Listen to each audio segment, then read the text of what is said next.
गांव की सड़क कच्ची है, जल निकासी का कोई साधन नहीं है, या ऐसी कोई समस्या जिससे आप रोजाना परेशान हो रहे हैं और कोई सुनने वाला नहीं, कोई बात नहीं, आपकी बात सुनी जाएगी, पूरे वजन से सुनी जाएगी।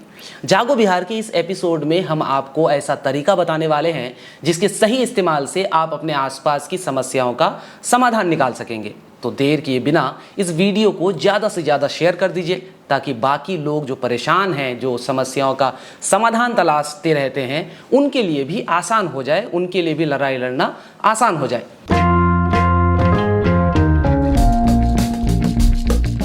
आदाब, मैं शाह फैसल। साथियों, अक्सर देखा जाता है कि लोग अपनी समस्याओं को लेकर सोशल मीडिया में फोटो या वीडियो बनाकर डालते हैं, लेकिन इसमें एक दिक्कत है। इसमें समस्या को बताने से ज़्यादा जोर किसी को गाली देने पर होता है। क्या आपको वाकई लगता है कि ऐसे पोस्ट डालकर, वीडियो बनाकर आपकी समस्या का समाधान हो जाएगा? मुझे तो नहीं लगता। अगर आप अपनी स्थानीय समस्या को लेकर नेतागिरी करने के बजाय वाकई समाधान करना चाहते हैं तो सोशल मीडिया पोस्ट से आगे भी बहुत ऐसे काम हैं जिन्हें आप सिर्फ अपने मोबाइल के जरिए अंजाम दे सकते हैं। हम चाहते हैं कि आप जागरूक बने, सोशल मीडिया में अपनी आवाज़ बुलंद करने के साथ ही साथ बाकी कागजी लड़ाई भी खुद लड़ना सीखें। इसके लिए आपको एक एक कर आपकी समस्या का समाधान का तरीका बताएंगे। मानो आपकी गांव में सड़क की कोई समस्या है। अब समस्या कैसी भी हो सकती है, या तो सड़क नहीं है, या तो सड़क जर्जर है, कच्ची है। तो इस समस्या के समाधान के लिए सबसे पहले आपको अपने प्रखंड के प्रखंड विकास पदाधिकारी के नाम पर आवेदन तैयार करना है। अब ये आवेदन की कॉपी आप चाहें तो सीधे ले जा करके प्रखंड कार्यालय में जमा करें, और जब भी जमा करेंगे तो उसकी जो एक रसीद कॉपी होती है, रिसीविंग होती है, उसको अपने पास ले लें। अगर ऐसा करने में आपको दिक्कत है, प्रखंड कार्यालय काफ़ी दूर है, तो आपके लिए यह भी तरीका है कि प्रखंड कार्यालय का जो ईमेल आईडी होता है, उस ईमेल पर अपने आवेदन को आप भेज दें। यह पहली प्रक्रिया है। जाहिर सी बात है, इतने भर से कोई हल नहीं होने वाला है। कुछ दिन प्रतीक्षा करें। अब दूसरी लड़ाई की शुरुआत करना है। यह लड़ाई बिहार लोक शिकायत निवारण में लड़नी है, यानी कि अपनी समस्या के लिए आपको एक परिवाद दायर करना पड़ेगा, एक तरह का केस। इसमें सबसे पहले हम आपको ऑनलाइन परिवाद दायर करना सिखाएंगे। इसके लिए पहले जान लीजिए कि आप जो परिवाद दायर करना है बिहार लोक शिकायत में, वो 3 तरीके से दायर कर सकते हैं। पहला और सबसे आसान तरीका है कि आप टोल फ्री नंबर पर कॉल करें। वहां से कॉल के जरिए से आपसे तरह तरह की जानकारियां मांगी जाएगी, उन जानकारियों को आप बताएंगे और आपका परिवाद यानी कि आपका केस जो है वो दर्ज कर लिया जाएगा। इसके लिए टोल फ्री नंबर है 1800-345-6284। इस नंबर पर आप जैसे ही कॉल करेंगे, आपसे आपकी कुछ निजी जानकारियां मांगी जाएगी और फिर समस्या के बारे में पूछा जाएगा। समस्या आप बता देंगे, परिवाद दायर हो जाएगा। लेकिन इसमें एक समस्या है। कई बार ऐसा होता है कि जो आप बता रहे हैं सामने वाला सही तरीके से सुन नहीं पाता है, और इस चक्कर में वे आपके आवेदन के साथ छेड़खानी करके काफ़ी शॉर्टकट आवेदन तैयार कर देते हैं, जिस वजह से आपका आवेदन कमज़ोर पड़ जाता है और जहां पर भी आपने परिवाद दायर किया वहां पर सुनवाई में आप हार जाते हैं, या फिर आपको सही तरह का जवाब नहीं मिल पाता है, आपकी समस्या का समाधान नहीं होता है। तो इसीलिए हम यह चीज़ प्रीफर नहीं करेंगे। हम नहीं कहेंगे कि आप टोल फ्री नंबर का सहारा लीजिए। दूसरा तरीका है कि आप लोक शिकायत निवारण केंद्र में जाकर के वहां पर आवेदन दें। वहां पर आवेदन देने में भी कई बार समस्या आती है। जो कर्मी बैठे हैं, अगर वे सही शख्स नहीं हुए, उनका मन अगर सही नहीं है, तो कई बार ऐसा होता है कि वे आपको कानून के पाठ पढ़ाने लगते हैं और आपका आवेदन वहां पर एक्सेप्ट नहीं किया जाता है, और अगर एक्सेप्ट किया भी जाता है तो आवेदन को सही तरीके से तैयार नहीं किया जाता है। तो इसके लिए हम आपको सबसे ज़रूरी सलाह यह देंगे कि आप ऑनलाइन तरीके से ही हमेशा परिवाद दायर करें, क्योंकि ऑनलाइन तरीके में जब आप जाते हैं तो आपके पास पूरी आज़ादी होती है। आप अपने आवेदन को जैसे चाहें वैसे लिख सकते हैं, जितनी बातें चाहें उतना लिख सकते हैं। लेकिन आवेदन लिखते वक्त इस बात का खास ध्यान रखें कि आपका जो डिमांड है वो कोई एक ही चीज़ पर केंद्रित होना चाहिए। आप 10 तरह के डिमांड को एक ही आवेदन में अगर डाल देंगे तो फिर आपको घुमा फिराया हुआ एक जवाब आएगा और आप कहेंगे कि लोक शिकायत में आपकी समस्या का कोई समाधान ही नहीं हुआ। तो अगर आप ऑनलाइन तरीके से आवेदन दर्ज करना चाहते हैं, लोक शिकायत में अपना परिवाद दायर करना चाहते हैं, तो आप सबसे पहले जाकर के गूगल में सर्च करेंगे लोक शिकायत बिहार। इतना सर्च करते ही आपके पास जो है वेबसाइट आ जाएगा। अब वेबसाइट में आप आवेदन कैसे लिखेंगे यहाँ पर देख लेते हैं। तो गूगल में आप जैसे ही लोक शिकायत बिहार सर्च करेंगे तो आपके पास इस तरह का जो वेबसाइट है वो आगे में दिखने लगेगा। इस पर आप क्लिक करेंगे तो आप वेबसाइट पर आ जाएंगे। ये वेबसाइट है बिहार लोक शिकायत निवारण अधिकार अधिनियम। आप इसके लिए एक ऐप आता है एंड्रॉयड में, उस ऐप को भी डाउनलोड कर सकते हैं और अगर आप चाहें तो यहाँ से भी आवेदन आप डाल सकते हैं सीधे अपने वेबसाइट से, वेब ब्राउज़र से। तो जैसे ही आप इसमें आएंगे, आपको यहाँ पर ऊपर में दिख रहा होगा कि नया परिवाद दर्ज करें, तो यहाँ पर आपको क्लिक करना है। अगर आप पहली बार परिवाद दर्ज कर रहे हैं तो सबसे पहले यहाँ पर आपसे मोबाइल नंबर मांगा जा रहा है और ये OTP से वेरीफाई होगा। तो आप मोबाइल नंबर यहाँ पर दर्ज करेंगे। मोबाइल नंबर दर्ज करने के बाद आपको यहाँ पर कैप्चा दर्ज करना है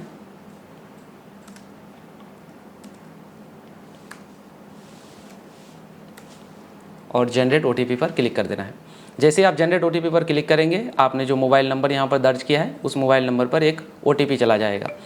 उस OTP को आप यहाँ पर क्लिक करेंगे, OTP दर्ज करेंगे।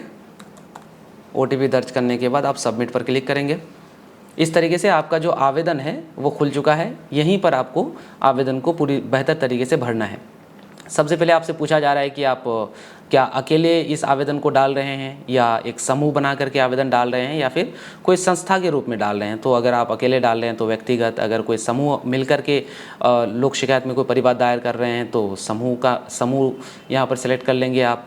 और अगर कोई संस्था की ओर से डाल रहे हैं तो आप संस्था सिलेक्ट कर लेंगे। तो हम पहले व्यक्तिगत रूप से देखते हैं। आप यहाँ पर व्यक्तिगत में क्लिक करेंगे। सबसे पहले परिवादी का नाम पूछा जा रहा है, तो आप यहाँ पर अपना जो भी नाम है, नाम यहाँ पर दर्ज करेंगे।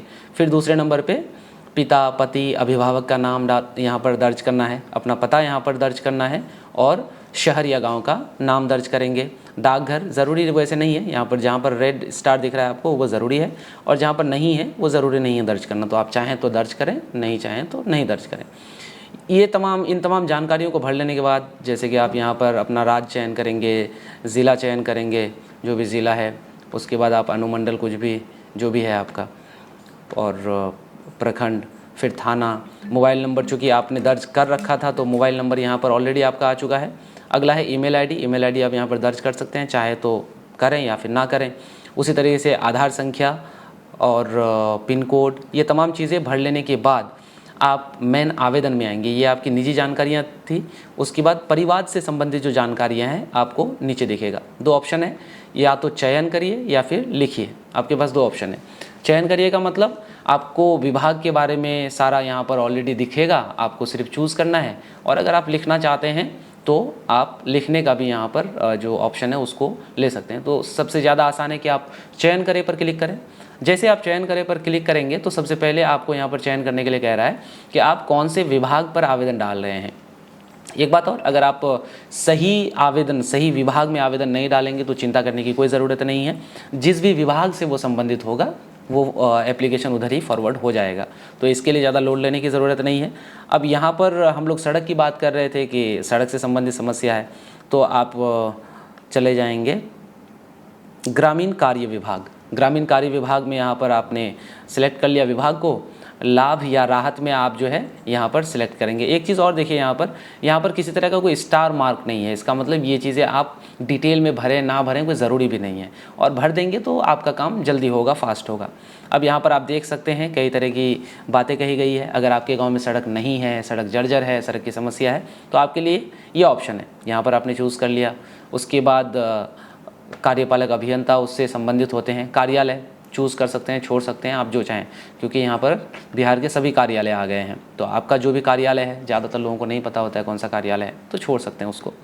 उसके बाद परिवाद का संक्षिप्त विवरण, आप किस समस्या को लेकर के आवेदन कर रहे हैं उस समस्या के बारे में आपको यहाँ पर लिखना है। तो आप जो आवेदन हमने कहा था कि आप एक छोटा आवेदन तैयार करके रखिए, टाइप करके रखिए और फिर यहाँ पर उसको ला करके पेस्ट कर दीजिए, या आप जो है एक लमसम आइडिया लेकर के यहाँ पर भी टाइप कर सकते हैं। छोटा से छोटा हो और सटीक हो, ज़्यादा बातें ना हो, तभी आपके आवेदन पर सही तरीके से सुनवाई होगी। आप 10 तरह की बातें करेंगे तो आपकी बातों में ही अगर विभाग उलझ जाएगी तो वे भागने के लिए कई बार सही जवाब नहीं देती है, तो ऐसे में आप ही को समस्या होने वाला है। तो इसीलिए कम शब्दों में यहाँ पर आप जो विवरण है आपकी समस्या का वो डालें।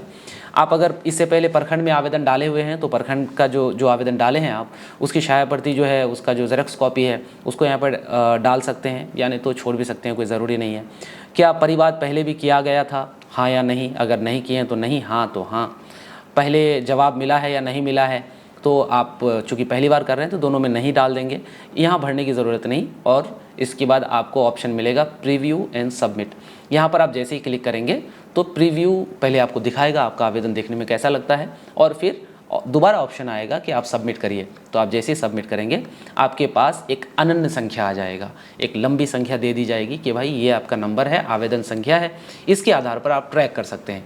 उसके बाद शुरू होगा सुनवाई जहाँ पर कहीं पर भी हो सकता है, अनुमंडल लोक शिकायत में हो सकता है, जिला लोक शिकायत में हो सकता है। अब ये डिपेंड करता है कि आप किस तरह की समस्या को लेकर के परिवाद दर्ज किए हैं। कई बार शुरुआत अनुमंडल लोक शिकायत से होता है, तो हम ये कहेंगे वैसे जाना ज़रूरी नहीं है। आवेदन के बाद 60 दिन के अंदर मामले का निपटारा ज़रूरी होता है। 60 दिन के अंदर आपका जो केस है उस केस को विभाग खत्म करती है, तो सुनवाई तो होगी ही। अब सुनवाई में ऐसा होता है कि आप अपना पक्ष बेहतर तरीके से जो है रख सकें अनुमंडल पदाधिकारी के सामने में, जो सुनवाई करते हैं उस पदाधिकारी के सामने में, इसीलिए आपको 1 बार 2 बार जाना चाहिए। तो जब आपको पहली बार डेट मिले तो पहली डेट में आप ज़रूर जाइए, क्योंकि वहाँ पर जाने से ये फ़ायदा होगा कि कई चीज़ आप जो आवेदन में जिक्र नहीं कर पाए हैं आप वहाँ पर जा कर के जो पदाधिकारी सुनवाई कर रहे हैं उनको सही तरीके से बता सकते हैं। तो पहली सुनवाई में, दूसरी सुनवाई में आप जाइए, कई बार सुनवाई होगा, तो ये इन सुनवाई से आपका समस्या का कोई उतना बड़ा हल तो नहीं हो जाएगा। कई बार क्या होता है कि लोगों को लगता है कि 60 दिन के अंदर सड़क बन जाएगी, तो 60 दिन के अंदर सड़क नहीं बनेगी, लेकिन आपको एक लिखित जवाब ज़रूर मिलेगा कि आप जिस सड़क को लेकर के डिमांड कर रहे हैं, आप जिस सड़क को लेकर के मांग कर रहे हैं, उस सड़क से संबंधित जो कागजात है विभाग में कहाँ पर है। अब मसलन आप किसी भी समस्या को लेकर के गांव में किसी आदमी से पूछ लेंगे कि भाई इस सड़क के मामले में क्या कुछ चल रहा है, तो वे कहेंगे नहीं पता हम लोगों को, सब तो कह रहे हैं बनेगा, लेकिन उनके पास कोई सटीक जानकारी नहीं है कि भाई इस पर्टिकुलर सड़क का फाइल कहीं पर पहुंचा भी है या नहीं पहुंचा है। तो अगर इससे पहले आपके सड़क, जो गांव की सड़क, जिस सड़क के बारे में आपने आवेदन डाला है, उस सड़क पर कुछ भी अगर हुआ है तो वो सीधे बोलेंगे कि हाँ इसका जो है फाइल RCD में भेजा गया है, रूरल वर्क डिपार्टमेंट में भेजा गया है, तो वहाँ पर है, वहाँ से जैसे ही अनुशंसा हो जाएगी बन जाएगी, तो ये जानकारी आपको सटीक मिल जाएगा। अब अगर जो जवाब आया उस जवाब से आप सहमत नहीं हैं, कहा गया कि हाँ आपका फाइल भेज दिया गया और जैसे ही वहाँ से इसको अप्रूव कर दिया जाएगा तो फिर सड़क बना दी जाएगी, तो ये तो कोई सटीक जवाब नहीं हुआ कि कब तक बनेगी सड़क। तो आप क्या कर सकते हैं, कुछ दिन की प्रतीक्षा के बाद प्रथम और दूसरा अपील दर्ज कर सकते हैं, यानी कि प्रथम अपील दर्ज करेंगे आप। माने कि जैसे कि आप पहले सुनवाई से संतुष्ट नहीं हैं तो आप दूसरी सुनवाई चाह रहे हैं, तो आप प्रथम अपील फिर से दर्ज करेंगे। तो प्रथम अपील में फिर से आपको मोबाइल नंबर OTP मांगा जा रहा है, कैप्चा, जिससे आप अंदर जाएंगे। अंदर जाने के बाद आपसे फिर कहा जाएगा कि आप जो पहली परिवाद दर्ज किए थे उस परिवाद का अनन्य संख्या क्या है, उस अनन्य संख्याओं को जैसे डालेंगे वो पुराना एप्लीकेशन आपका दोबारा वहाँ पर शो हो जाएगा। फिर से आप कहेंगे कि आप अपनी समस्या फिर दोबारा बताएंगे कि आप संतुष्ट क्यों नहीं हैं, आप क्यों दोबारा प्रथम अपील दायर करना चाहते हैं। तो ध्यान रहे, अगर अनुमंडल कार्यालय से आपकी सुनवाई शुरू हुई है तो उसके बाद आपको आपकी अगली सुनवाई जिला लोक शिकायत में होगी। अगर जिला लोक शिकायत तक आप जा चुके हैं तो अगला हो जाएगा परमंडल में, यानी कि आपको दूर जाना पड़ेगा सुनवाई के लिए, हो सकता है कमिश्नरी लेवल पर। तो इसीलिए अगर आप वाकई चाहते हैं आपके गांव की समस्या का समाधान करना, चाहे वो सड़क के मामले हो, पुल पुलिया का मामला हो, या फिर आपके गांव में नल जल का मामला हो, या फिर किसी भी तरह के मामले जो बिहार सरकार के अधीन आते हैं, उन तमाम समस्या के समाधान के लिए आप बिहार लोक शिकायत निवारण का इस्तेमाल कर सकते हैं। और ये एक बेहतरीन ऑप्शन है, कम से कम आपको सही जवाब मिलेगा। और अगर फिर कभी कहा जाता है कि फ़ाइल भेज दिया गया और आपको भी लगता है कि प्रैक्टिकली हाँ 60 दिन के अंदर संभव नहीं है, लेकिन फ़ाइल जहाँ पहुँचना था वहाँ पहुँच चुका है, तो उसके बाद आपके पास RTI का ऑप्शन है। आप 2 महीना 3 महीना वेट कर लीजिए, दोबारा RTI लगा करके आप पूछ लीजिए कि आपका जो फाइल लोक शिकायत के ज़रिए से भेजा गया है वो फाइल आखिर है कहाँ पर। तो ये एक पूरा तरीका है हमारे पास कि हम अपने गांव की, अपने आसपास की समस्याओं का समाधान कैसे निकाल सकते हैं, खुद जागरूक होकर के, अपने मोबाइल का इस्तेमाल करके, इंटरनेट का इस्तेमाल करके। तो मैं आशा करता हूं कि आप समझ गए होंगे कि कैसे हम समस्याओं का समाधान कर सकते हैं अपने गांव की, मतलब कि सोशल मीडिया में ज़बरदस्ती का भौकाल मचाए बिना। तो आप भी अपने गाँव, आपके गाँव में कोई समस्या है सड़क का, पुल पुलिया का, तो आप ज़रूर एक आवेदन करिए और ख़ुद एक एक्सपीरियंस लीजिए कि कैसे तमाम तरह के काम होते हैं। और अगर आपका एक्सपीरियंस अच्छा रहा तो इसके बारे में और लोगों को भी जागरूक करिए, ताकि लोगों का जो समस्या है वो यहाँ से हल हो सके। आगे हम लोग कोशिश करेंगे कि चूँकि मैंने आरटीआई का जिक्र किया है, तो हम कोशिश करेंगे कि आरटीआई कैसे दायर किया जाता है, आरटीआई पे भी अगला वीडियो लाया जा सके कि आरटीआई आप कैसे दर्ज कर सकते हैं। आपको ये वीडियो कैसा लगा आप कमेंट में ज़रूर हमें बताएं।